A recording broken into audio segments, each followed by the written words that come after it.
As we've spoken in previous videos dealing with the origins of some of these writers, we have to understand that these writers were still part of what was considered a heathen pagan society.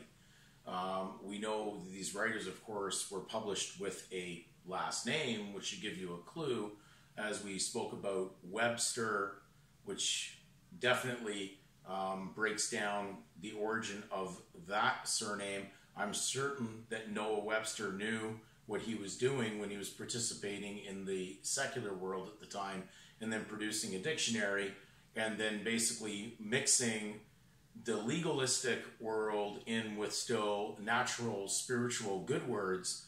But we have to be careful because the next word here, babish, which could be like babyish, has a meaning. We're reading this out of the Canadian Gauge Dictionary, and the Canadian Gauge Dictionary, when it starts defining even just the word baby, says a very young child. Now we can go in and convert it into the word child all of a sudden. So we have to be concerned because sometimes we use the word child in the legal world, but it's converting and confusing because we've crossed into both worlds with legal terms and true natural spiritual words.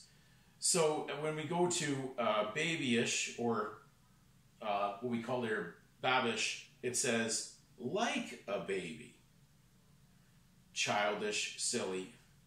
Well, like a baby, it's reflecting what a baby is, and of course, baby being a root in the word Babylon, we're seeing that there are things that have happened through the history of the use of the English language and its origin that takes words out of those basically cultures that were not there to teach you truth, but was there to keep you in a confusion between the two languages. So it's not out of the ordinary that even Samuel Johnson's dictionary, Noah Webster's 28, will intermingle terms that go back and forth, which makes it even harder to understand the language. So you're dealing with, am I going to use the word baby or am I going to use the word child?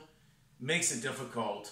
But when you see the true meaning, and especially going into Scripture, we see that Scripture, especially translations that have gone back to the most current or the most original translation of the manuscripts, it will use the word child and not the word infant or baby.